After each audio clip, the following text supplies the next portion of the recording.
В эфире еженедельная информационно-аналитическая программа «События недели» и я, ее ведущая Елена Лолуа. Здравствуйте. Начнем выпуск с важной новости. В эту субботу состоялась встреча президента Рауля Хаджимба с председателем Церковного совета Абхазской православной церкви иереем Виссарионом Аплия. По ее итогам председатель Церковного совета Абхазской православной церкви по просьбе главы государства принял решение отказаться от проведения службы в монастыре святого апостола Симона Канонита в Новом Афоне 22 и 23 мая. Во встрече приняли участие спикер Народного собрания Валерий Бганба и руководитель администрации президента Беслан Барцыц. О деталях встречи президента с иереем Виссарионом Аплия в интервью абхазскому телевидению рассказал руководитель администрации президента. Глава государства подчеркнул свою приверженность мирным способам урегулирования внутрицерковных разногласий и вновь призвал все стороны к диалогу. При этом президент считает недопустимым высказывание Совета религиозной организации Священной Митрополии Абхазии, которое может усугубить, дестабилизировать обстановку. Глава государства призвал отца Виссариона в светлый день святого апостола Симона Канонита не предпринимать каких-либо действий, которые могут привести к росту напряженности в обществе и только усугубить конфликтные отношения внутри Абхазской церкви. Отец Виссарион Аплия внял доводам президента и принял решение отказаться от проведения службы в монастыре святого апостола Симона Канонита в Новом Афоне 22 и 23 мая ради сохранения мира и спокойствия в обществе и во благо всех православных верующих Абхазии. Президент также призвал средства массовой информации, политические партии и общественные организации воздержаться от комментариев и призывов, не способствующих миру, стабильности и единению в Абхазии. 21 мая в Абхазии отмечается День памяти махаджиров. В XIX веке в результате русско-кавказской войны тысячи абхазов покинули свою историческую родину и нашли пристанище в Турции и разных странах Ближнего Востока. О том, как прошли памятные мероприятия, мы расскажем позже. А пока давайте вспомним, что еще важного произошло на уходящей неделе. Обзор новостей представит Эрик Хашба.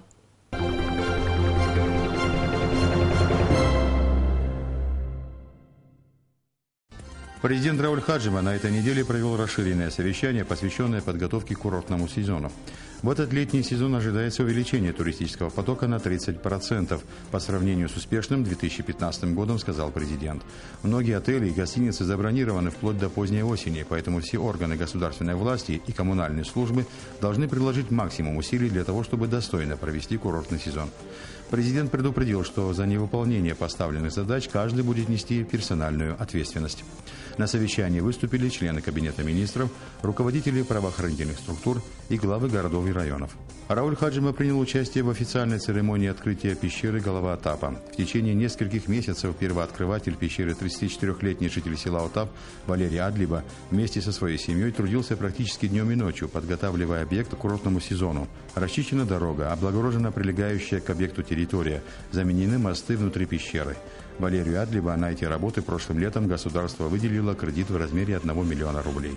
Министерство внутренних дел Абхазии готово обеспечить общественный порядок и безопасность граждан и гостей страны во время проведения чемпионата мира по футболу по версии КАНИФА в соответствии с принятыми в мире стандартами безопасности. Об этом сказал министр внутренних дел Леонид Запшва на пресс-конференции в Сухуми. Обеспечивать правопорядок и безопасность граждан во время футбольного чемпионата будут 600 сотрудников милиции. Кроме сопровождения гостей и членов делегации будет осуществляться суточное патрулирование сотрудников ДПС. Чемпионат мира по футболу под эгидой КАНИФА стартует 28 мая. Участие в нем примут 12 команд. Игры будут проходить в Сухуми и Гагре. Из 85 тысяч билетов уже продано 85%. Их цена на церемонии открытия и закрытия, а также финал составляет от 500 до 700 рублей. Цены на матчи 200-300 рублей. Билеты на встречи сборной Абхазии стоят 250-350 рублей. Реализация билетов будет осуществляться через партнера чемпионата мира Амробанк. Их можно будет приобрести через платежные терминалы и в день игр в кассе стадиона. В рамках Совета по экономическому развитию и реформам при президенте в Министерстве экономики страны создана рабочая группа, которая разрабатывает пошаговый план реализации стратегии социально-экономического развития Абхазии до 2025 года. 16 мая состоялось второе заседание рабочей группы, на котором обсуждались, в частности, основные направления развития экономики страны. Конкретные рекомендации по реализации стратегии социально-экономического развития рабочая группа должна выработать в течение 3 месяцев. В Министерстве здравоохранения подвели итоги первого этапа диспансеризации в Очимчирском районе. За 2 месяца были полностью обследованы более 4000 человек. В основном люди жалуются на болезни сердечно-сосудистой системы, повышенное давление, остеохондроз. Парламентарии считают необходимым включить препарат Лирика в перечень наркотических средств, свободный оборот которых запрещен. Проблемам употребления наркотических средств было посвящено расширенное заседание парламентского комитета по образованию, науке, культуре, делам молодежи и спорту. Депутаты инициировали обсуждение данного вопроса в связи с участившимися в последнее время случаями употребления препарата Лирика. Представители медицинских кругов поддержали депутатов и согласились с мнением ужесточить контроль над распространением данного препарата. На этой неделе в Центральном выставочном зале в Сухуми открылась выставка известной абхазской, японской и русской художницы Варвары Бубновой, приуроченная к 130-летию со дня ее рождения. В экспозиции 53 работы из фонда Национальной картинной галереи Абхазии. Они охватывают период времени с 1930-х по 1970-е годы. В основном это работы, сделанные художницей за время жизни в Японии и в Абхазии. Госзнак России издал Абхазской комиссии работу по изготовлению бланков общегражданских паспортов и видов на жительство, а также электронную систему выдачи паспортов. 18 мая прошла презентация системы автоматизации выпуска и учета документов гражданина Абхазии, в ходе которой Рауль Хаджима вручил гражданам Абхазии первые 4 общегражданские паспорта нового образца. Персональные данные владельца паспорта защищены покрытием с голографическим изображением. В торжественном мероприятии также приняли участие премьер-министр Артур Миклабе, генеральный директор Госзнака Аркадий Трачук, руководители министерств и ведомств. Возможность реализации совместных проектов абхазских и российских средств массовой информации обсуждались на встрече в кабинете министров, руководителей СМИ Абхазии, заместителем министра связи и массовых коммуникаций Российской Федерации Алексеем Волиным. Волин, в частности, сообщил, что некоторые российские телеканалы готовы принять на стажировку абхазских журналистов. Можно также организовать выездные мастер-классы с приездом российских специалистов в Абхазию. Новая республиканская политическая партия АПСН проправительственная. В работе учредительного съезда приняли участие 147 делегатов. По его итогам был избран политсовет в количестве 45 человек, который изберет 3 сопредседателей партии, принят устав и программа партии. Новая политическая партия будет генерировать идеи, влиять на кадровую политику и участвовать в выборах в парламент. В Международный день музея 18 мая в Сухуми прошла акция «Ночь музея». Начало традиции Ночи музеев в Абхазии было положено в прошлом году, когда Государственный музей выступил с инициативой присоединения к международной акции, а Министерство культуры поддержало эту идею. В нынешнем году Абхазский государственный музей принимал гостей до полуночи. В проведение акции включились музей боевой славы и литературно-мемориальный музей Дмитрия Гулия. В этот день в Госмузее открылся новый зал отдела древней и средневековой Абхазии.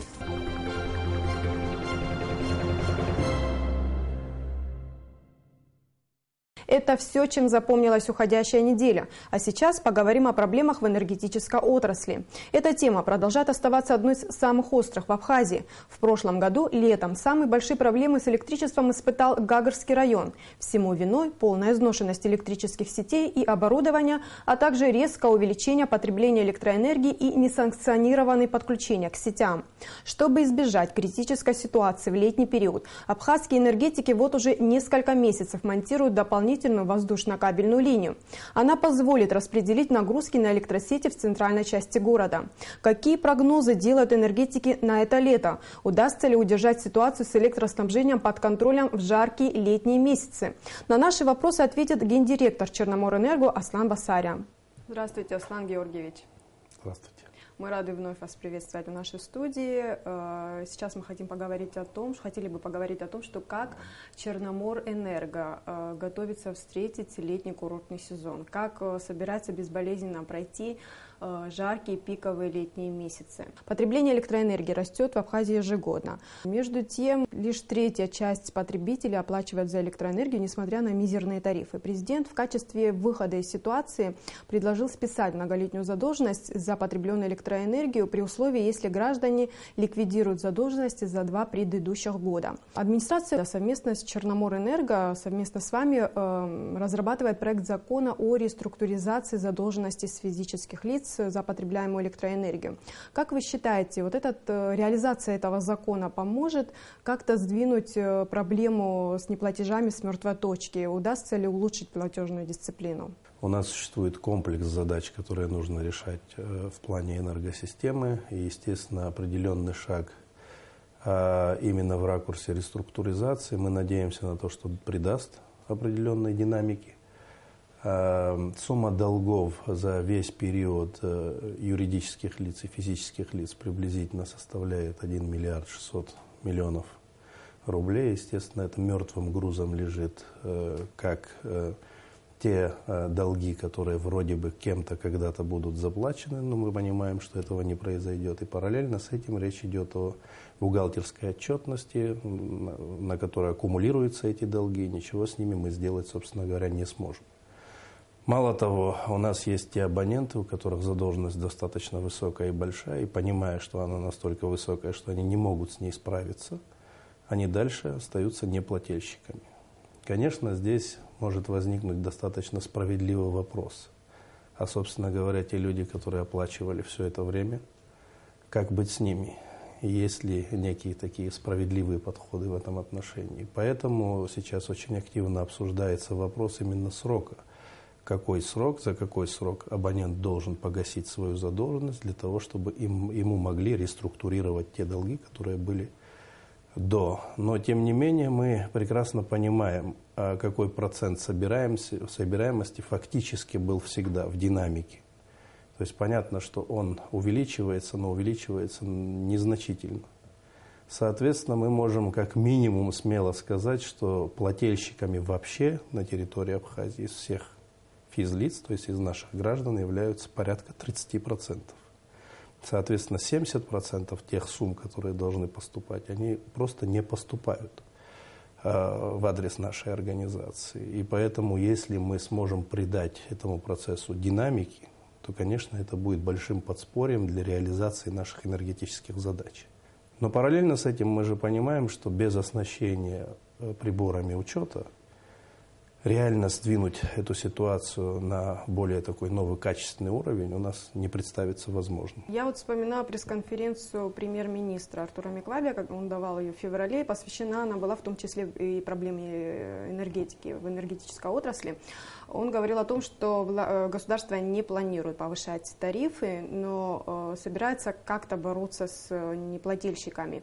И одна из мер, как вы вот сказали, установка приборов учета, наружных приборов учета. По его информации, на этот проект потребуется 1 миллиард рублей, что государство готово изыскать эти возможности. Скажите, вам известно что-нибудь, на каком этапе реализация этого проекта? Ну, во-первых, хотелось бы отметить, что тот нормативный документ, которым занимается администрация президента, естественно, Кабмин, совместно с ними, и мы прилагаем усилия к этому документу. Речь идет о реструктуризации. Там не только мы говорим о списании части долгов, мы говорим в том числе и об административных рычагах, которые дадут возможность стимулирования наших абонентов к тому, чтобы они оплачивали за электроэнергию. Я думаю, когда этот документ будет сверстан, можно будет пообщаться уже либо с авторами этого документа, либо непосредственно с нами, для того, чтобы мы уже предметно разговаривали на эту тему.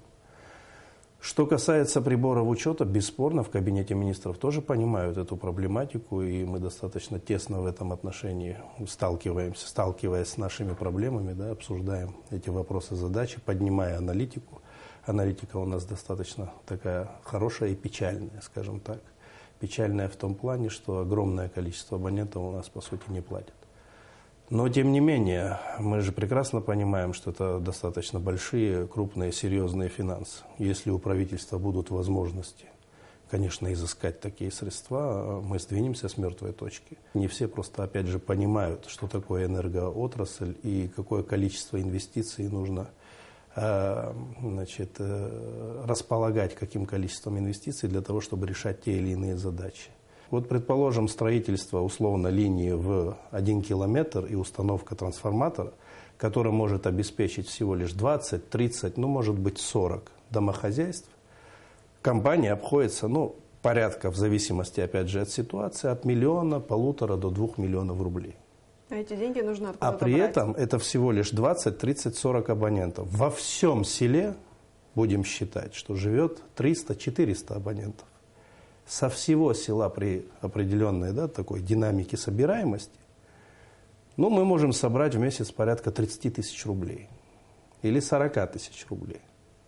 Конечно, требования у абонентов есть, что почему не делаете, вот у нас такое плохое электроснабжение. Но по факту эти деньги откуда-то надо взять. Я опять же не говорю о высокой стороне, о которой я вам рассказывал в предыдущий мой приход, о подстанциях 110 киловольт и о магистралях. Это совсем другая история, и это совсем другие инвестиции.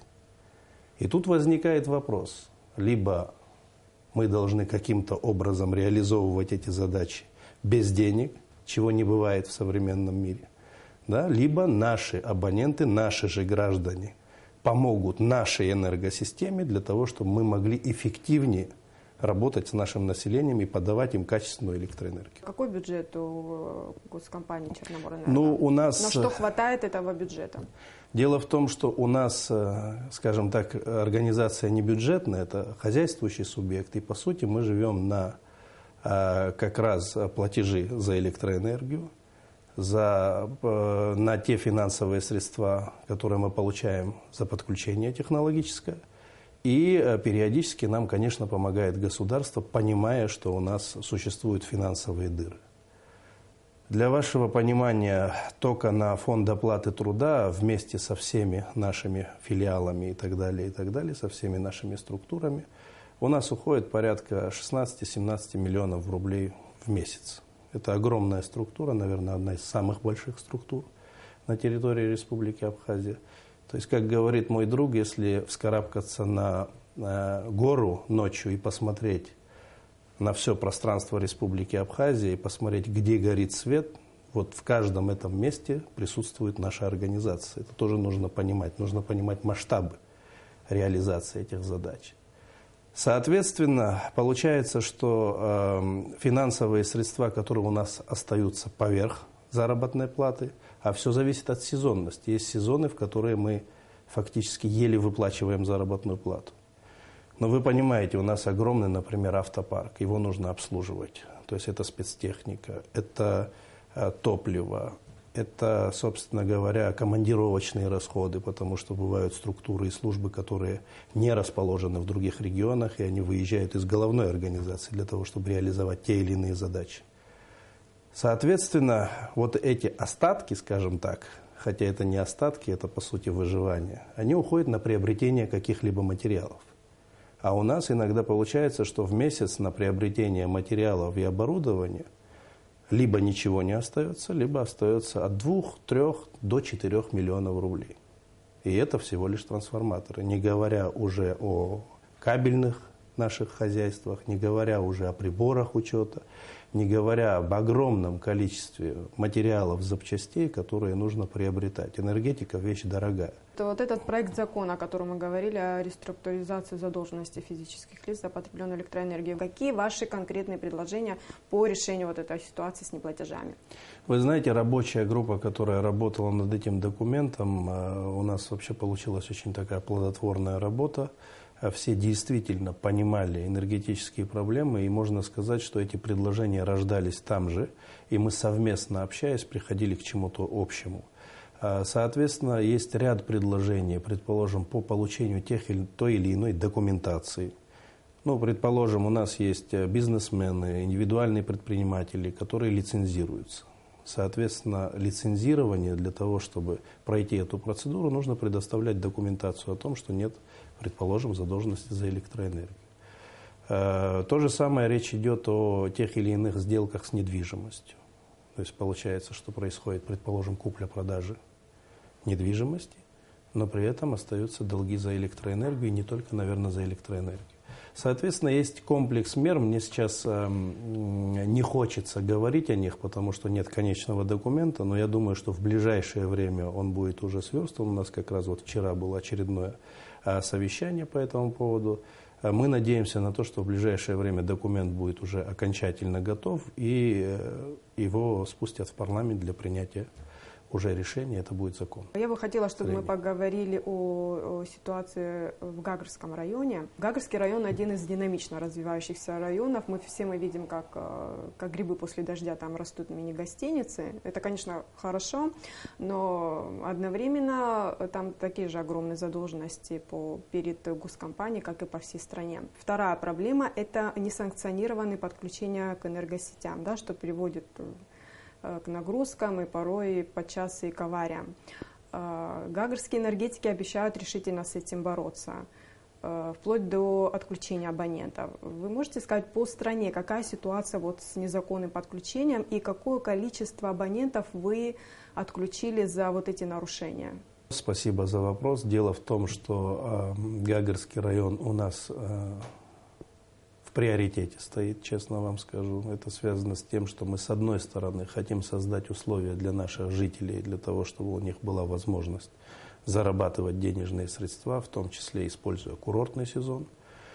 Но есть вторая большая проблема. Дело в том, что те мощности, которые у нас существуют на территории Гагарского района, они совершенно недостаточны покрыть нужды наших граждан, которые превращают свои домовладения в гостиницы. Мало того, они обращаются в нашу структуру не в тот момент, когда приняли какое-то решение, что здесь появится гостиница, а они строят полностью гостиницу. Гостиница, по сути, реализованный проект под ключ. И потом приходят к нам, либо не к нам, да, либо обращаются к кому-то, говорят, быстренько нас здесь подключите. Либо их подключают на те же линии, на которых у нас, от которых питается население. Их запитывают, нагрузка у них увеличивается даже не в 5 раз, а в разы больше. И, соответственно, это все бьет на то качество электроэнергии, которое получают их, скажем так, соседи, у которых все нормально с документацией. Но вопрос, наверное, не совсем в этой плоскости. Дело в том, что в Гагарском районе в некоторых определенных именно точках роста получилось так, что вместо всех домов, по сути, появились гостиницы. Линия, которая их запитывает, она была рассчитана на каждое домовладение по советскому нормативу 2,5 киловатта. Сегодня каждый этот условный дом, он потребляет порядка 50-70 киловатт. Естественно, эти линии они не выдерживают, трансформаторы не выдерживают. Трансформаторы выходят из строя и сгорают, линии перегорают. Но при этом даже такая категория требует, чтобы им предоставили электроэнергию. Мало того, даже если им предоставляется эта электроэнергия, или они нелегально подключены, они платят как обычные домовладения. Да, я хотела спросить, почему аналогична сумма с мини-гостиниц, которая поступает в районную сеть, и та же сумма поступает из домовладения частного? Дело в том, что они в основном не получают даже разрешения на строительство. Они не зарегистрированы даже как индивидуальные предприниматели. Земельные участки у них выделены как условно участки для частных домовладений. Если государству показывать, что это коммерческий объект, то там и назначение земли должно меняться. Соответственно, это налог на землю. Естественно, нужно будет встать на налоговый учет. Это контроль государственный, да, и определенные налоговые платежи. И, естественно, меняется тариф за электроэнергию. То есть там, где у нас обычный житель платит 40 копеек в случае наличия у него прибора учета, то в этом случае абонент должен будет платить 85 копеек. Естественно, люди все это понимают, но при этом там настолько коллективный дух существует именно того, что все превращается в гостиницы, что самое интересное, что сами эти абоненты не понимают, что у них не будет качественного электроснабжения. Мало того, фактически мы понимаем, что в летний период времени, даже если они заселят гостей к себе, у них будут проблемы. Эти гости развернутся и уедут. Поэтому, а местные жители опять будут выходить на митинги? Конечно, а местные жители будут выходить на митинги, по сути, обвиняя либо нашу компанию, да, либо государство, как у нас часто это бывает. Вопрос же на самом деле не в этом. Если мы хотим решить проблему, нужно ее решать изначально, и нужно обращаться официально. Как Черноморэнерго взаимодействует по этой проблеме с главами городов и районов, вот, в частности с Вы знаете, Гагарским районом? С Гагарским районом мы очень плотно взаимодействовали, очень плотно, потому что, ну вы понимаете, такой ряд проблем периодически в каждый сезон, предположим, летний, он подразумевает то, что нужно дружно наваливаться на эти проблемы, нужно в открытую разговаривать с населением и нужно решать вопросы и проблемы там, где возможно это сделать. Соответственно, очень плотное было взаимодействие. Сейчас мы тоже надеемся на то, что взаимодействие продолжится в силу изменения там руководителя района. Я бы хотел еще ответить на ваш вопрос в плане отключения. Вот буквально вчера у нас был очередной рейд, так мы его называем, в Гагарский район.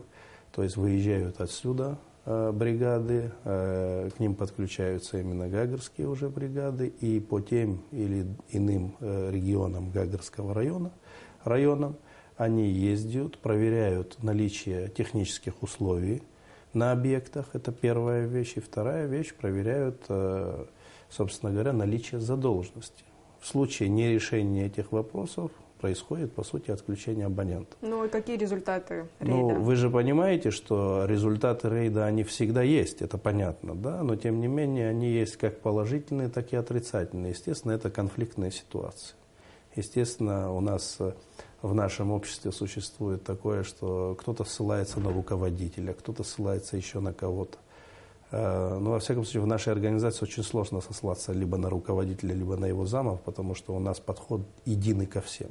То есть существует документ, пожалуйста, к нам, конечно, обращаются, мы в чем-то помогаем людям.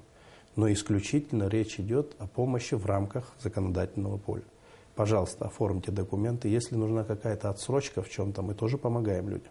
Мы говорим, отсрочку мы какую-то можем дать. Мы понимаем, что человек, например, построился. Мы понимаем, что у него сейчас с финансами посложнее, да, чем возможно там, в летний период времени. Здесь мы идем на уступки. Но это не значит, что пообщавшись с руководителем и услышав от него какое-то слово, это разрешение.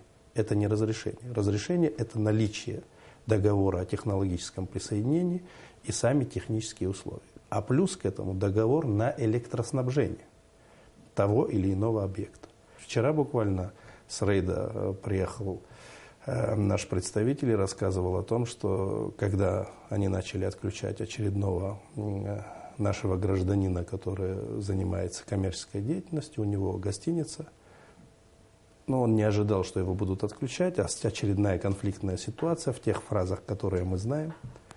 В конечном итоге, когда его начали отключать, он вышел, начал просить и сказать, что он попозже заплатит. У меня, говорит, долг, говорит, я 15 миллионов затратил на гостиницу, говорит, вот у меня долги. Ну, естественно, ему ответили, а ты когда 15 миллионов тратил, да, собственно говоря, ты не учитывал, что за электроэнергию нужно заплатить 3, 5, 7 тысяч рублей, судя по его объекту, в месяц. Вообще хорошо было бы, если бы вы брали журналистов вот на такие мероприятия. В следующий раз обязательно вас попросим с нами съездить. Аслан Георгиевич, так какое количество людей вы отключили за неуплату по республике? Есть такая цифра? И за несанкционированный подключение? Вы знаете, эти цифры достаточно большие, они меняются каждый день. По сути, это работа, это каждодневная работа нашего филиала «Энергосбыт», чтобы понимание было. И эти цифры сверять смысла никакого нет. Вот есть у нас неплательщик. У нас система следующая. В первую очередь мы уведомляем нашего абонента.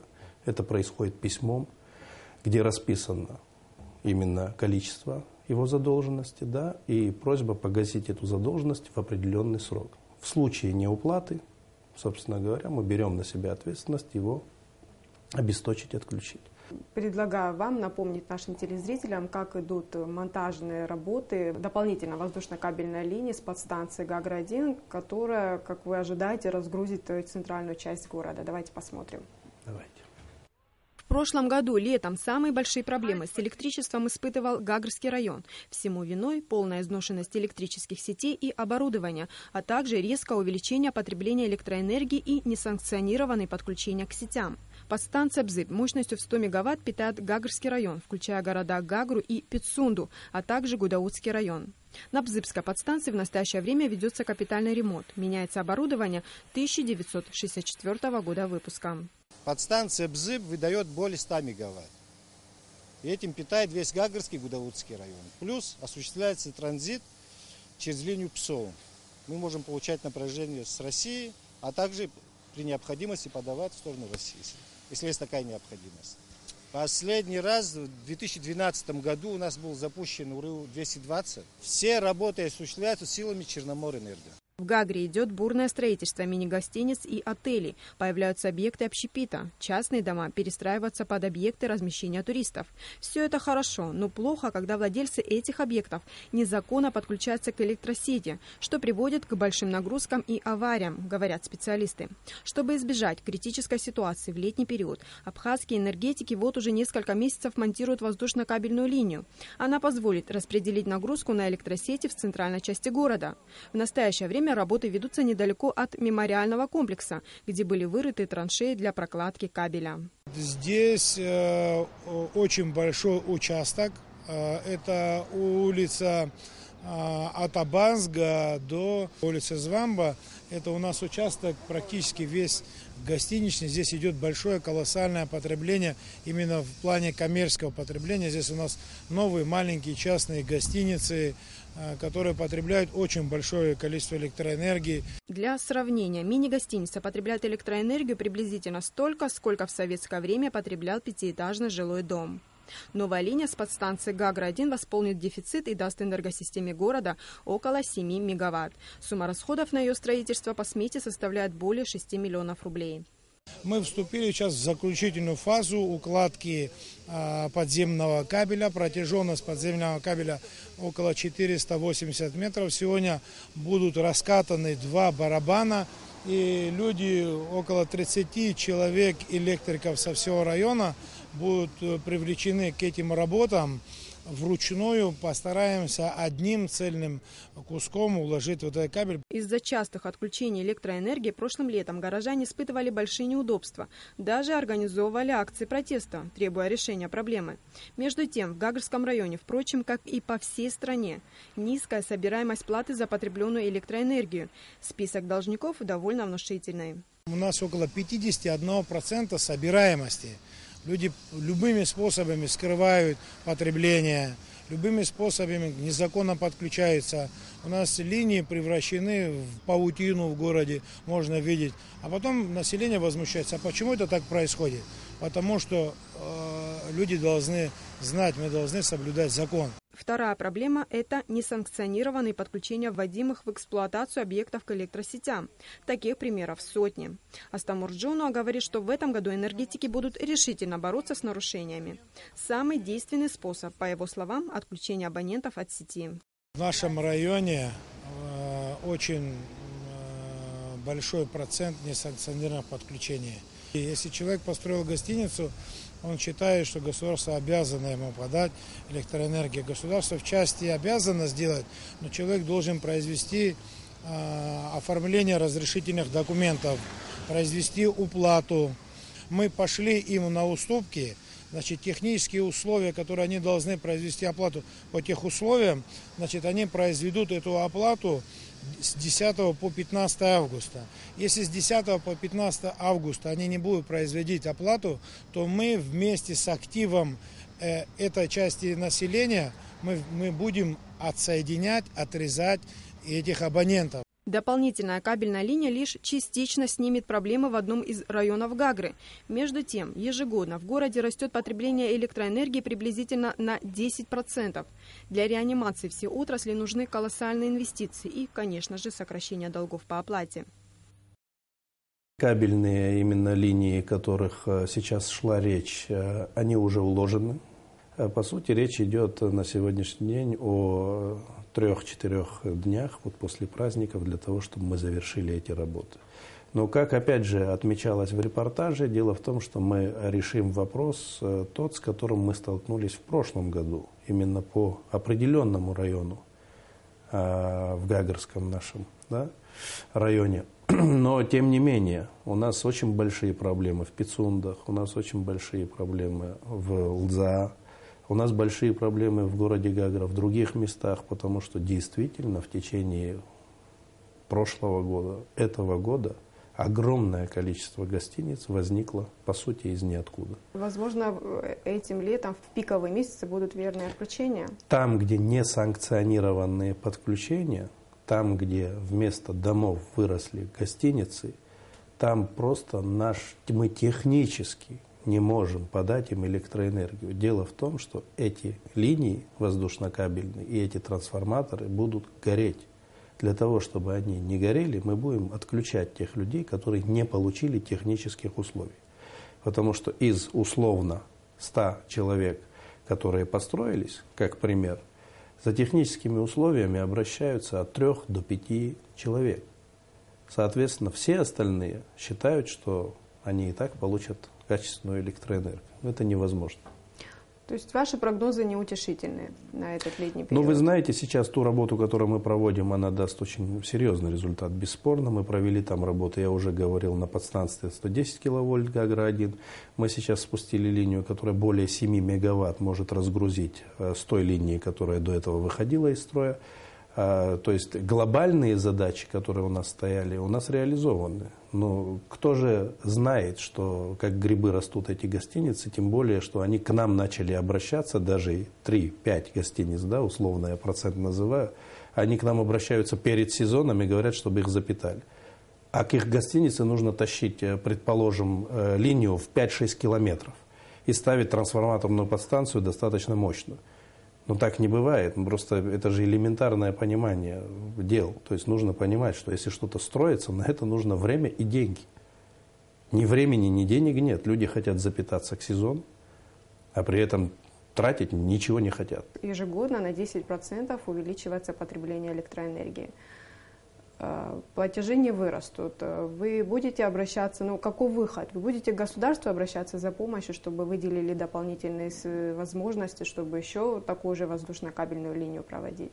Это системные процессы. И даже если оплачиваемость за электроэнергию была бы 100%, мы бы не решили бы наших энергетических задач. Я даже говорю...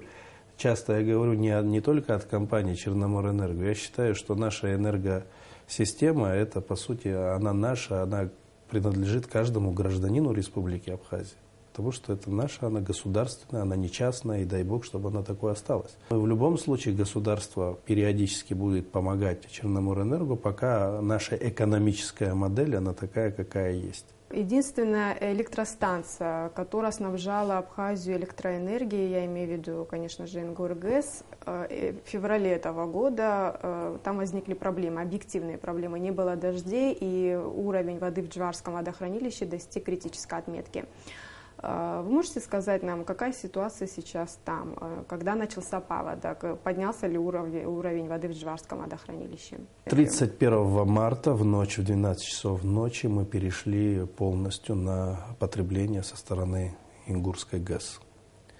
Как вы знаете, был переток с Российской Федерацией. Переток мы получали приблизительно наполовину потребления Абхазии. То есть, условно, если географически... Схема меняется постоянно, но географически, скажем так, западная часть Абхазии, она запитывалась до города Сухум, и остальная часть города Сухум до восточных наших границ запитывалась со стороны Ингургэса. 31 марта мы полностью перешли на обеспечение с восточной части Абхазии, то есть со стороны Ингургэса и перепадной ГЭС. И на сегодняшний день, мы, кстати, когда перешли, еще был дефицит воды, но уже начались паводки. Но на сегодняшний день мы идем с опережением в несколько метров по сравнению с предыдущим годом. То есть паводок пошел очень положительный, адекватный, мы все этому бесспорно рады. Но тем не менее, на данный момент сегодня проблем никаких нет. Единственный вопрос возникает. Наше потребление растет ежегодно.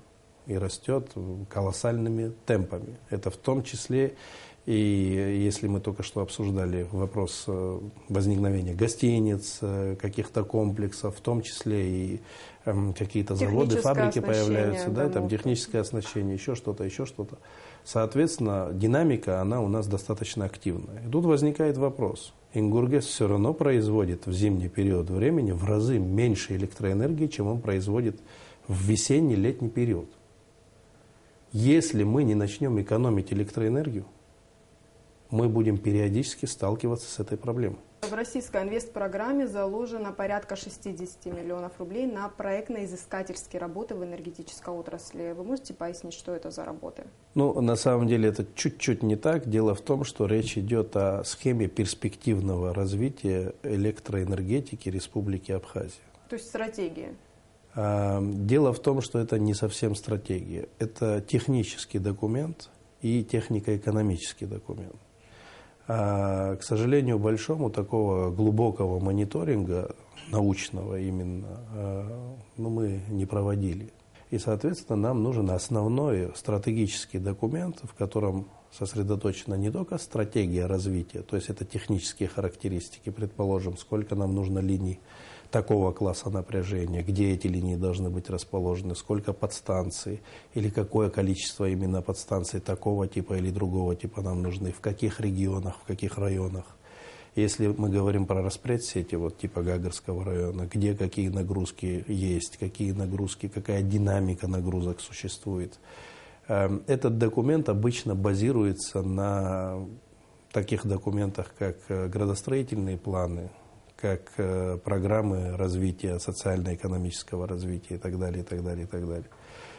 Понятно, что очень многих документов у нас в Абхазии, к сожалению, большому не существует. Но из всего того, что есть, мы пытаемся предоставить максимально такую достоверную информацию. Это так же, как у нас проблемы в статистике, да, к сожалению. Вот с первичным учетом у нас тоже есть проблемы. Так-то мы считаем достаточно хорошо.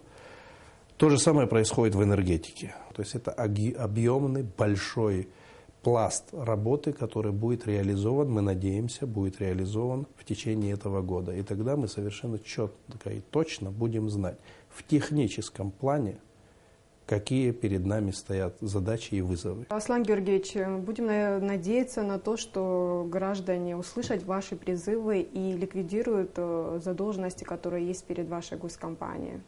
Будем на это надеяться. Спасибо, что пришли в студию, ответили на Спасибо вопросы. вам. До свидания. До свидания. Уважаемые телезрители, а я напоминаю, в студии был гендиректор Черноморэнерго Аслан Басарян. Мы продолжаем выпуск. 21 мая в Абхазии отмечается День памяти махаджиров. В XIX веке в результате русско-кавказской войны тысячи абхазов покинули свою историческую родину и нашли пристанище в Турции и разных странах Ближнего Востока. Потомки абхазских махаджиров живут в 50 странах мира. Самая многочисленная абхазская диаспора проживает в Турции. Общественная организация «Международный фонд Апсны» и несколько молодежных движений организовали памятные мероприятия, посвященные тем трагическим событиям. В церемонии возложения цветов и венков к памятнику на набережной махаджиров в Сухуми приняли участие руководители государства, члены правительства, депутаты парламента, потомки абхазских махаджиров. Акция памяти махаджиров продолжилась на море, где на воду были опущены венки с зажженными свечами. Хронология дня в репортаже Сарис Мэр. Памятные мероприятия начались на площади Победы. Отсюда несколько десятков детей с цветами направились к памятнику махаджиров. Впереди всей колонны ребята, одетые в национальную одежду, несли флаг.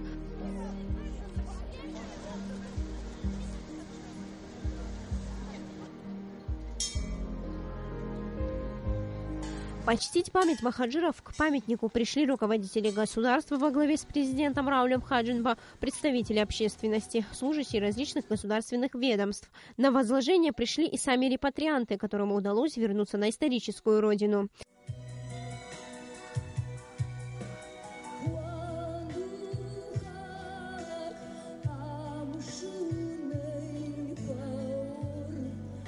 «21 мая» – одна из самых скорбных дат в истории абхазского народа. В 60-е и 70-е годы XIX века тысячи жителей нашей страны были вынуждены покинуть свою историческую родину и обосноваться в странах Ближнего Востока.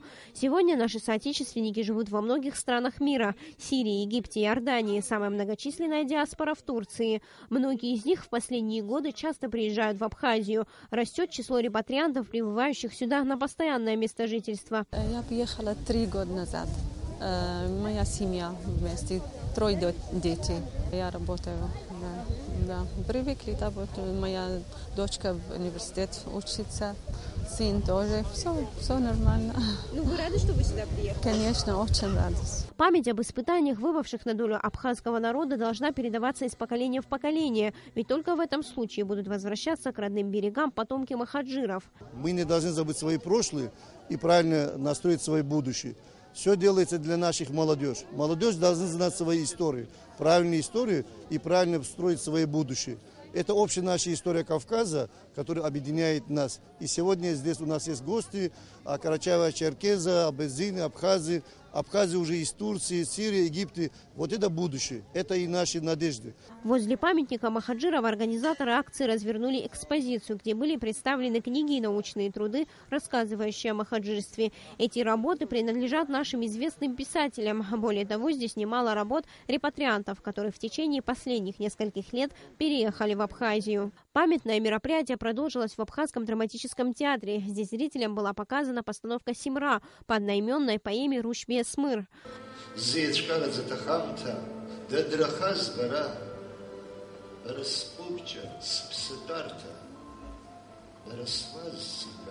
Постановка о жизни и страданиях людей, изгнанных из своей родины, тронула до глубины души каждого зрителя. Они не могли сдержать слез. Актерам зал рукоплескал стоя. Акция памяти махаджиров продолжилась на море, где на воду были опущены венки с зажженными свечами. В этом году инициаторами мероприятия выступила группа молодых людей совместно с Международным фондом АПСН. В акции приняло участие большое количество школьников. Сария Смыр, Тимур Гугохия, Абхазское телевидение. На этой неделе в Гудаутском и Ткорчалском районах республики прошла процедура согласования кандидатур на должность руководителей районов. В ходе открытого голосования депутаты Гудаутского районного собрания дали согласие на назначение Руслана Ладаря главой администрации района. Собрание Ткорчалского района также одобрило кандидатуру Аиды Чичхаля на должность главы администрации Ткорчалского района. За обе кандидатуры, представленные президентом, все депутаты, в том числе и из оппозиции, проголосовали единогласно. Напоминаем, согласно новому законодательству, главы администрации городов и районов назначаются президентом по согласованию с городским или районным собранием.